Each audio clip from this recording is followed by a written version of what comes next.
For over 8 decades, the world has known Shirley Caesar as the undisputed queen of gospel, but a newly unearthed document from 1951 reveals a secret she's never shared on stage. What exactly was hidden in these family archives that nearly silenced the First Lady of Gospel before her career even began? Today, at 87 years old, Shirley Caesar is recognized globally as an institution of American music. Her jaw-dropping career spans more than 75 years of recording history, earning her 12 Grammy Awards, 15 Dove Awards, 14 Stellar Awards, a star on the Hollywood Walk of Fame, and the prestigious Lifetime Achievement Award from the Recording Academy. Her latest monumental win in early 2026 for Best Gospel Performance alongside CeCe Winans on the soul-stirring track, Come Jesus, Come proved that her legendary vocal cords are still capable of shaking the heavens. But behind the triumphant stage presence, the elaborate robes, and the fiery sermonettes lies a complex reality that has recently taken a heartbreaking turn. In recent months, her loyal fans have noticed a sudden, alarming shift. Show dates have been quietly canceled, ticket refunds issued, and whispers of a final farewell have begun to circulate. To understand the true weight of her current silent battle and the mystery of the 1951 document, we have to peel back the layers of celebrity and look deep into the shadows of her childhood, where the very foundation of her destiny was nearly destroyed before she ever sang her first professional note.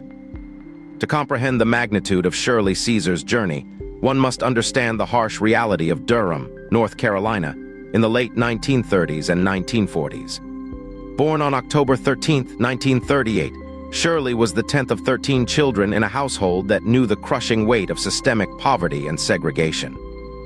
Her father, James Big Jim Caesar, was a highly respected tobacco worker who also served as a preacher and the lead singer of a local a cappella gospel quartet called the Just Come Four.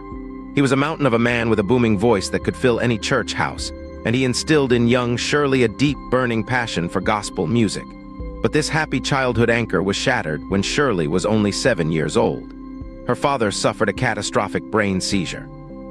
In the segregated South of 1945, emergency medical services were a luxury denied to black families.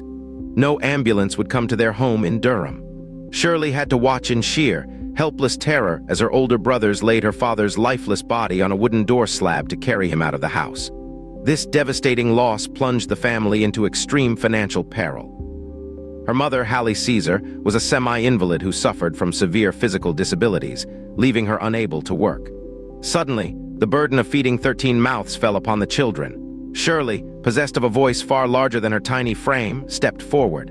At just 7 years old, she began singing in local churches and high school programs to bring in any pocket change she could. They called her Baby Shirley. She had to stand on a wooden box or a kitchen table just so the congregation could see her over the pulpit. She lived a life of unimaginable grind, traveling on weekends to sing, surviving on a 5-cent cherry Coke and a single hamburger, and returning home to hand her meager earnings directly to her mother so the family could buy milk and bread before she hurried off to school on Monday morning. But wait, the legal traps of her childhood and the harsh realities of the Jim Crow South were not the only secrets Shirley Caesar had to carry. While her public life was defined by absolute triumph, a second, highly confidential document was uncovered in her personal files, revealing a silent medical crisis she kept hidden from the public for more than 50 years. Behind the scenes of her most iconic performances, Shirley was fighting a devastating physical diagnosis that threatened to permanently destroy her vocal cords. Doctors warned her that her uniquely aggressive, high-energy singing style was actively tearing her throat apart, and that she was just one performance away from losing her voice forever. Why did the First Lady of Gospel choose to suffer in absolute, agonizing silence while delivering some of the most physically demanding performances in music history? To understand how she beat the medical odds, we have to look at the exact document that started it all, the 1951 recording contract that launched her into this high-stakes world. This desperate struggle for survival set the stage for the dramatic creation of that 1951 document. In November of 1951, at the tender age of 12, Shirley's incredible local reputation as Baby Shirley caught the attention of Sid Nathan's legendary King Records, which operated the Federal Records subsidiary based out of Cincinnati. A talent scout realized that this tiny girl from Durham had an earth-shattering vocal power that could be highly profitable. They drew up a recording contract, the very document that is the key to her early career. But this contract, signed in 1951, was a double-edged sword that nearly derailed her life before it truly began. Legally, a 12-year-old child could not enter into a binding commercial agreement without a guardian, and in the Jim Crow South, major record labels routinely exploited young black artists, locking them into highly unfavorable terms that stripped them of their royalties and intellectual property.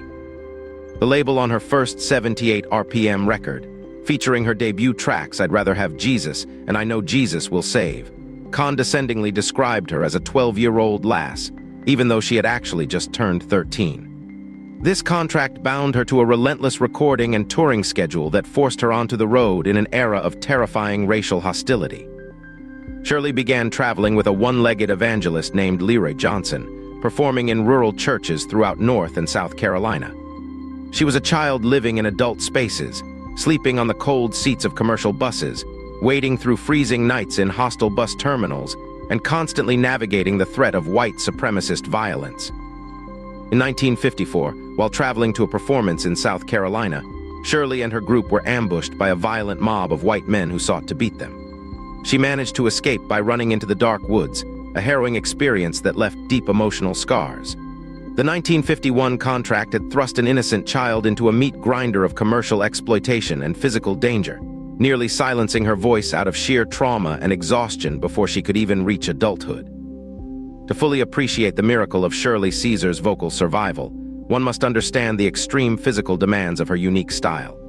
Shirley did not merely sing gospel. She pioneered a raw, percussive vocal delivery that utilized intense nasal placement, sharp rhythmic shouting, and what vocal coaches call squalling. She famously achieved unique rhythmic effects by repeating consonants in rapid-fire succession, such as her legendary delivery of running in the midnight hour. This vocal technique requires massive subglottic pressure and places an extraordinary amount of sheer stress on the delicate vocal folds. For a typical singer, executing this style for even a brief period would lead to vocal cord hemorrhaging, severe nodules, or permanent scarring. Yet, Shirley did not have the luxury of resting her voice. In addition to her demanding global touring schedule, she felt a profound spiritual calling. In 1983, she married Bishop Harold Williams and took on the immense responsibility of co-pastoring the Mount Calvary Word of Faith Church in Raleigh, North Carolina. Her church services were not passive weekly gatherings. They were electrifying 3-hour marathons where she would preach, pray, run down the aisles, and sing at the top of her lungs. While other legendary vocalists of her era regularly underwent invasive surgeries to repair their damaged throats, Shirley flatly refused. She developed her own strict, secret regimen of absolute silence between speaking engagements, consuming specific herbal teas, and engaging in deep vocal rest. She managed to outsing and outlast almost every one of her contemporaries, turning her compromised physical instrument into a vessel of pure, miraculous endurance. Shirley's endurance is matched only by her technical and cultural adaptability. Long before the era of social media, Shirley mastered the complex art of the sermonette. This format allowed her to weave short, dramatic spoken-word sermons directly into her musical tracks, addressing pressing contemporary social issues such as poverty, family breakdown, and systemic inequality. Her 1975 masterpiece, No Charge, which featured a spoken-word dialogue about a mother explaining to her son that the cost of raising him was absolutely free, became a massive crossover hit, dominating both the R&B and country music charts. Decades later, this exact gift for dramatic, rhythmic speech would introduce her to an entirely new generation of fans. In late 26, her live performance of a sermonette went viral as the You Name It challenge, where her list of holiday foods, greens, beans, potatoes, tomatoes, lamb, ram, hogs, dogs, chicken, turkeys, became a massive internet sensation. Rather than filing lawsuits or resisting the digital wave, Shirley showed incredible business acumen by embracing the trend, launching her own line of holiday merchandise, and using the proceeds to fund her Shirley Caesar Outreach Ministries, which provides food, clothing, and shelter to thousands of families in need. She successfully bridged the massive gap between the analog era of 78 RPM records and the hyperfast algorithms of modern digital platforms. Throughout her journey, Shirley has repeatedly demonstrated a supernatural ability to turn obstacles into launching pads. A classic example of this occurred in 1958. Shirley was a student at North Carolina State College, majoring in business education with the goal of securing a stable career. One evening, The Caravans, the most famous female gospel group in the country led by the legendary Albertina Walker, came to Durham to perform. One of their lead singers was unable to make the show. Realizing this was her moment, 19-year-old Shirley wrote a note on a scrap of paper that read, "Please call Shirley Caesar up to sing a solo," and had it passed to Albertina Walker on stage. Walker, intrigued, called her up. When Shirley opened her mouth, her voice possessed such an explosive, raw authority that she brought the entire house down. Walker immediately offered her a permanent spot in the group.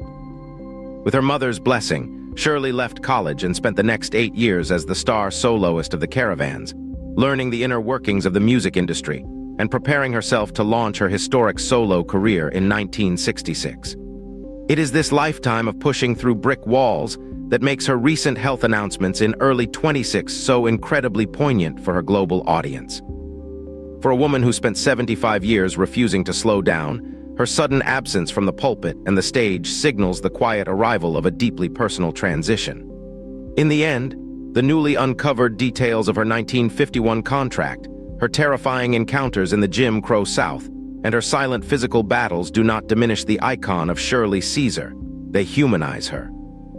They show that her title as the Queen of Gospel was not handed to her on a silver platter, but was forged in the fires of adversity, sacrifice, and unshakable determination. The 88-year secret of her life is not a scandal, but a testament to the miraculous power of a voice that refused to be silenced by poverty, industry exploitation, physical limitations, or the passage of time. As she steps back to rest her legendary instrument in 26, her voice remains an eternal pillar of American music. If you want to discover how another legendary singer faced down the darkest forces of the entertainment industry to protect her voice and her legacy, click on the video on your screen right now, and we will see you there.